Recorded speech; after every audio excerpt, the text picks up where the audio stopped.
Hello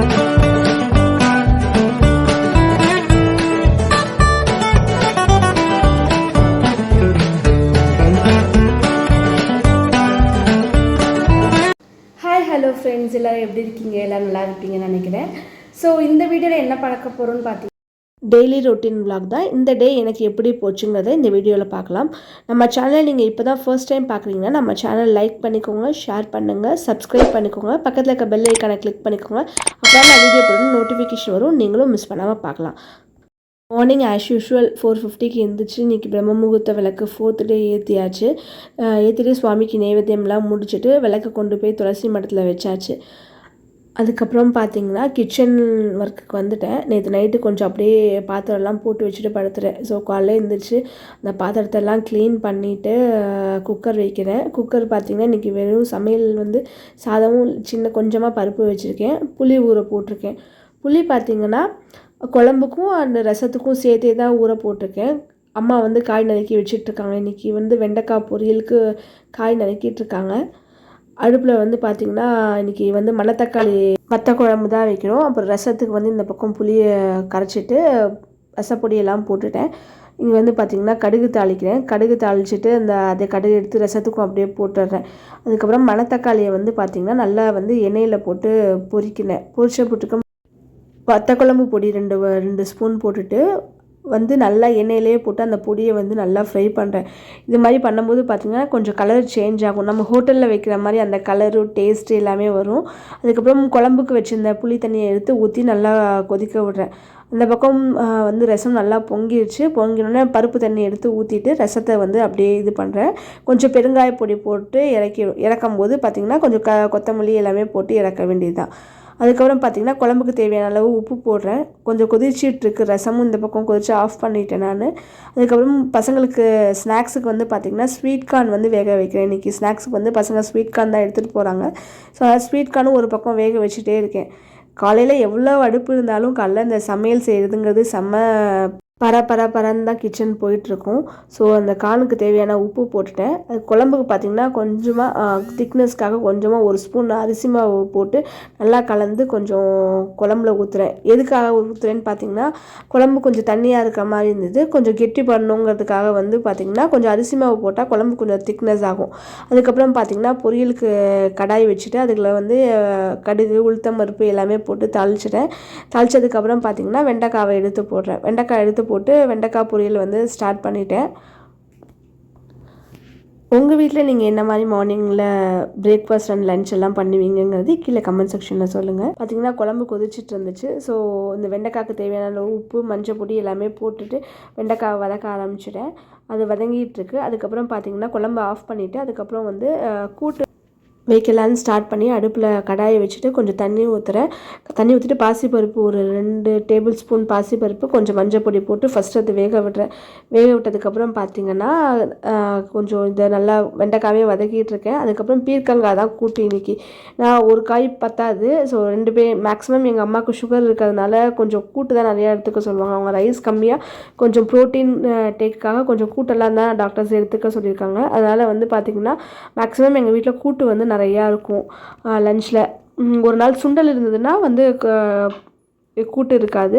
இன்றைக்கி சுண்டல் கிடையாது. அதனால் பார்த்திங்கன்னா கூட்டு பீர்க்கங்காயெல்லாம் போட்டு அதுக்கு தேவையான உப்பு போட்டேன். கொஞ்சம் ஜீரகமும் அது மேலே போட்டு கொஞ்சம் நல்லா வெந்துட்டுருக்கு காயெல்லாம்.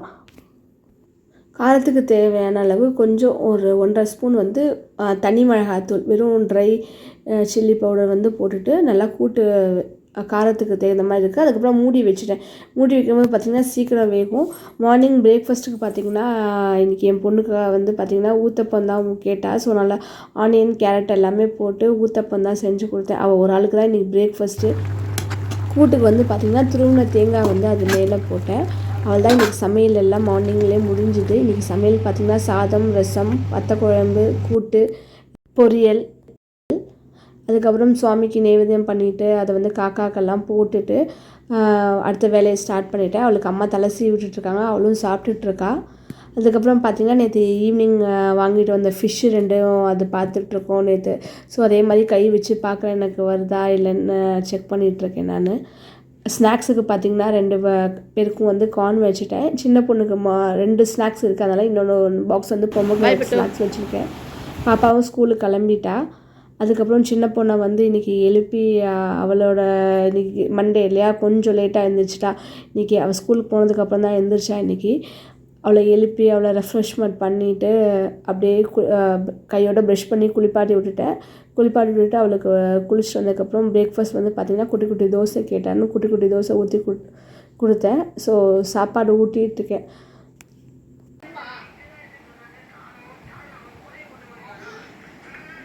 பாதியிலே போதும், நான் சாப்பிட மாட்டேன், எனக்கு வேண்டாம் அப்படின்னு சொல்லி அழுதுட்டுருக்கா. அதுக்கப்புறம் அவள் சாமிக்கு நமஸ்காரம் பண்ணிவிட்டு அவள் ஸ்கூலுக்கு கிளம்பிட்டா.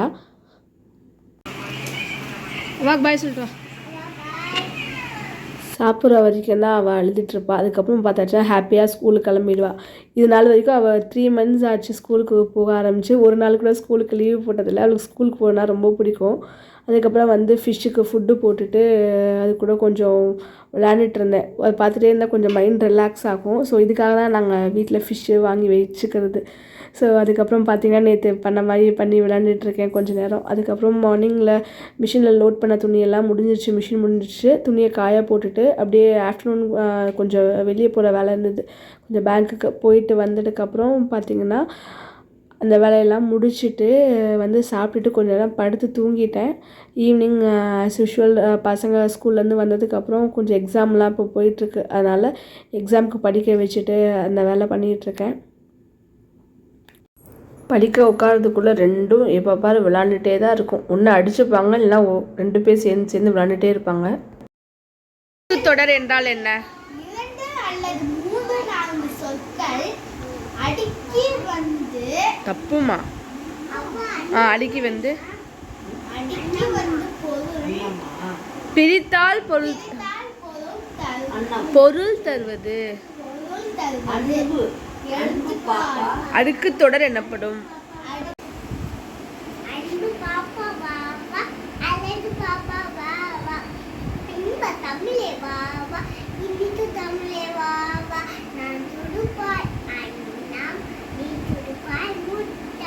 சூப்பர். அதுக்கப்புறம் அம்மா வந்து நைட்டு டின்னர் பண்ண ஸ்டார்ட் பண்ணிட்டாங்க. இன்றைக்கி டின்னர் வந்து பார்த்திங்கன்னா புளி உப்புமா தான் பண்ணுறாங்க. அதுக்கு பாலியில் எண்ணெய் ஊற்றிட்டு கொஞ்சம் கடுகு போட்டணும். அதுக்கப்புறம் பார்த்திங்கன்னா கடலப்பருப்பு, உளுத்தம்பருப்பு எல்லாமே போடணும். போட்டு நல்லா வறுத்ததுக்கப்புறம் கருவேப்பிலை போடுறாங்க அம்மா. அப்புறம் அங்கே பசைஞ்சு வச்சுருந்த வந்து மாவை எடுத்து அந்த தாளிப்பில் போடுறாங்க. அந்த மாவில் என்னென்னம்மா போட்டிருக்க? மாவில் புளி தண்ணி, அரிசி மாவு எடுத்துக்கணும் 2 கப்பு. 2 கப்பு. அவங்க வீட்டில் ஒருத்தருக்குன்னா 1 கப்பு போதும். 3 பேர்னா 3 கப்பு எடுத்துக்கணும். புளி தண்ணியை கரைச்சி விட்டுக்கிட்டு அதில் உப்பு, காரப்பொடி எல்லாம் போட்டு சப்பாத்தி மாவு பசைகிறாப்புல பசைஞ்சு ஒரு 1/2 hour ஊற வச்சிடணும். ஊறினதுக்கப்புறம் வானலியில் அதை எண்ணெய் ஊற்றிட்டு கடுகு, உளுத்தம்பருப்பு, கடலைப்பருப்பு எல்லாம் போட்டு தாளித்து இந்த அரிசி மாவு பசைஞ்சதை வச்சு உதுராக வர வரைக்கும் குத்தி உப்புமா எடுக்க வரும். அதெல்லாம் இது புளி உப்புமாம்பாங்க. இதெல்லாம் தொட்டுக்கலாம். சைட் டிஷ் ஒரு சுட்டாப்பழம் விட்டுக்கலாம். இல்லாட்டி சாம்பார் இருந்தால் சாம்பார் குழம்பு வரணும். அப்படி அவ்வளோதான். இந்த டே வந்து எனக்கு இப்படி தான் போச்சு. இந்த vlog இதோட முடிஞ்சுது. இது மாதிரி cooking recipe videos, spiritual information, baby foods அந்த ரிலேட்டடான வீடியோஸ் எல்லாம் நம்ம சேனலில் வரும். நம்ம சேனலில் மறக்காமல் லைக் பண்ணுங்கள், ஷேர் பண்ணுங்கள், சப்ஸ்கிரைப் பண்ணுங்கள். பக்கத்தில் இருக்க பெல் ஐக்கானை கிளிக் பண்ணிக்கோங்க. நாளைக்கு ஒரு vlogல பார்க்கலாம். பாய்.